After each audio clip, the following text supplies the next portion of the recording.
আসসালামু আলাইকুম। আপনাদের যাদের ওয়েবসাইটের সাইট আইকন অ্যাড হচ্ছে না অথবা যারা সাইট আইকন অ্যাড করতে পারতেছেন না, তাদের জন্য মূলত আজকের আমার এই ভিডিওটা যদি আপনারা প্রথম থেকে শেষ পর্যন্ত স্কিপ না করে দেখেন, তাহলে ইনশাল্লাহ আপনারা খুব ভালোভাবে বুঝতে পারবেন এবং আপনাদের যে সাইট আইকন ওয়ার্ডপ্রেস ওয়েবসাইটের সেটা অ্যাড করতে পারবেন খুব সহজেই। আমরা মূলত চলে আসছি, এটা হচ্ছে আমার ওয়েবসাইটের ড্যাশবোর্ড, অর্থাৎ ওয়ার্ডপ্রেস ওয়েবসাইটের ড্যাশবোর্ড হচ্ছে এটা হচ্ছে আমার সাইটের এটা হচ্ছে আমার সাইটের আইকন। তো এখানে যদি একটু লক্ষ্য করে দেখেন এখানে ফাইবার, এখানে লিঙ্কডিন, এখানে যে জিমেল, এদের আইকনগুলো কিন্তু শো করতেছে, বাট আমার যে ওয়েবসাইটের আইকন সেটা কিন্তু এখানে শো করতেছে না।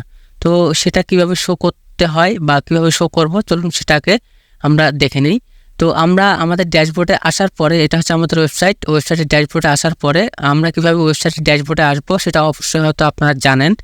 যেহেতু আপনারা একটা ওয়েবসাইট ক্রিয়েট করছেন, তাহলে অবশ্যই আপনারা ড্যাশবোর্ডে আসতে পারবেন। যদি ড্যাশবোর্ডে আসতে না পারেন, এরকম কোনো সমস্যা হয়ে থাকে যে আর ড্যাশবোর্ডে আপনি আসতে পারতেছেন না, কীভাবে ড্যাশবোর্ডে আসবেন ওয়েবসাইটে, তাহলে আমার কমেন্টে জানাবেন। নেক্সট টাইমে আমি কীভাবে ওয়েবসাইটের ড্যাশবোর্ডে আসতে হয় সেটা দেখিয়ে দেবো।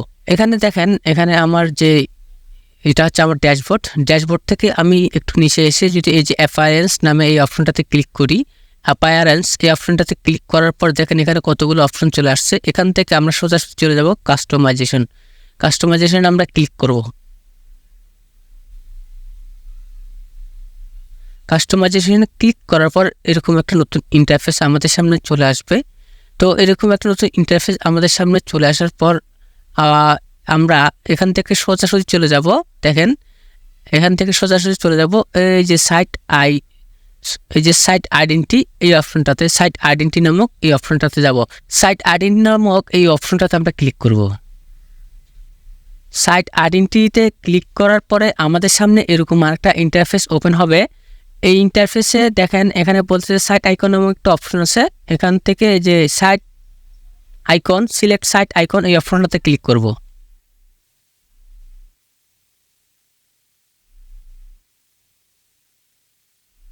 তারপর আমাদের সামনে এরকম আরও একটা নতুন ইন্টারফেস চলে আসবে। তো এখান থেকে দেখেন যে আমার সাইটে যেতগুলো ইমেজ আমি এর আগে ব্যবহার করছি সবগুলো ইমেজ কিন্তু এখানে আছে।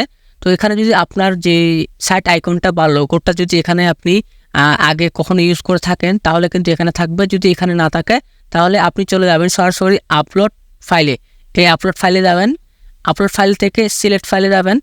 সিলেক্ট ফাইল থেকে আপনি এখানে আপনার যে ফাইল আছে, আপনার যে পিসিতে যেখানে আপনার লোগোটা আছে, সেখান থেকে আপনি লোগোটাকে ওপেন করে দেন এখানে নিয়ে আসবেন। যে আমার লোগোটা কিন্তু এখানে চলে আসছে অলরেডি। তো এখানে দেখেন সাইডে দেখেন কিছু অপশন দেখা যাচ্ছে। এটা হচ্ছে অন-পেজ এসইওর অপশন, অন-পেজ এসইও কিওয়ার্ডগুলো আপনি এখানে ইউজ করতে পারেন। তো ব্যাপারটা হচ্ছে অন-পেজ এসইও সম্বন্ধে যদি আপনাদের কোনো আইডিয়া না থেকে থাকে, তাহলে আপনারা কমেন্টে জানাবেন। তো পরবর্তীতে আমি চেষ্টা করব যে অন-পেজ এসইও নিয়ে ভিডিও নিয়ে আসতে আপনাদের সামনে। আজকে যেহেতু আমরা শুধুমাত্র সাইট আইকন সেট করা শিখবো, অর্থাৎ সাইট আইকন অ্যাড করা শিখবো, তো সেক্ষেত্রে আমরা অন-পেজ এসইওটা আপনাদেরকে দেখাচ্ছি না। আমি এখানে ক্লিক করার পরে এই সিলেক্টে দেখেন, এখানে ক্লিক করার পরে এখানে সিলেক্টে ক্লিক করবেন। সিলেক্টে ক্লিক করার পরে এরকম চলে আসবে। আসার পর যদি ক্রপ করতে মন চায় আপনারা ক্রপ করবেন, যদি ক্রপ করতে মন না চায় তাহলে আপনি ওই যে ক্রপ ইমেজ এই অপশনটাতে যদি ক্লিক করেন, দেন আপনার আইকনটা কিন্তু এখানে চলে আসবে। তারপর এখান থেকে আপনি কি করবেন, পাবলিশ অপশনে ক্লিক করবেন। আমি আপনাদেরকে আরেকটা কথা বলে যাই, আপনাদের সাইটে আপনি যখন কোনো কাজ করবেন না কেন, যখন কোনো জিনিস অ্যাড করবেন না কেন, সাথে সাথে পাবলিশ করবেন।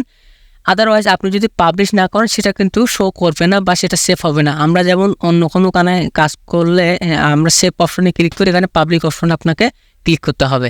তো আমি পাবলিশ অপশনে ক্লিক করলাম। তো দেখেন পাবলিক অপশনে ক্লিক করার পরে দেখেন আমার সাইটে কিন্তু আমার যে মেটা ইউআরএলে কিন্তু আমার যে লোগোটা, সেই লোগোটা কিন্তু এখানে শো করতেছে। আশা করি আপনারা সবাই বুঝতে পারছেন যে কিভাবে আপনাদের সাইট আইকন আপনাদের ওয়েবসাইটে অ্যাড করতে হয়। তারপরে যদি কোনো ধরনের সমস্যা থেকে থাকে বা কোনো ধরনের কোশ্চেন থেকে থাকে, তাহলে আপনি অবশ্যই আমার কমেন্টে জানিয়ে দেবেন।